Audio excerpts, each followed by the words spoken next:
ದೂರು ಬೆನ್ನಲ್ಲೇ ಪೊಲೀಸರಿಂದ ಮಾಹಿತಿ ಕೇಳಿದ ಮಹಿಳಾ ಆಯೋಗ. ಡಿಸಿಪಿ ಶೇಖರ್ಗೆ ಕರೆ ಮಾಡಿ ಅಧ್ಯಕ್ಷೆ ನಾಗಲಕ್ಷ್ಮಿ ಮಾಹಿತಿಯನ್ನ ಪಡೆದಿದ್ದಾರೆ.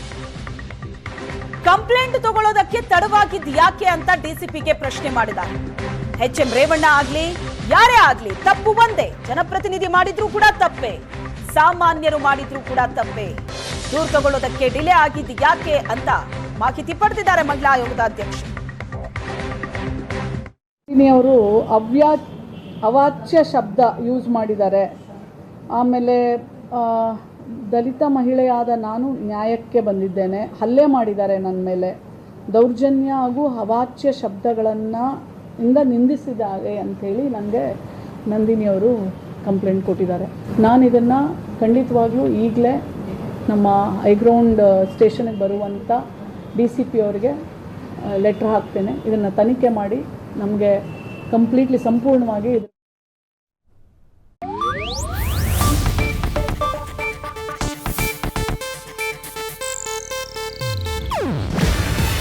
ಇದು ಏಷ್ಯಾನೆಟ್ ನ್ಯೂಸ್ ನೆಟ್ವರ್ಕ್ ಪ್ರಸ್ತುತಿ.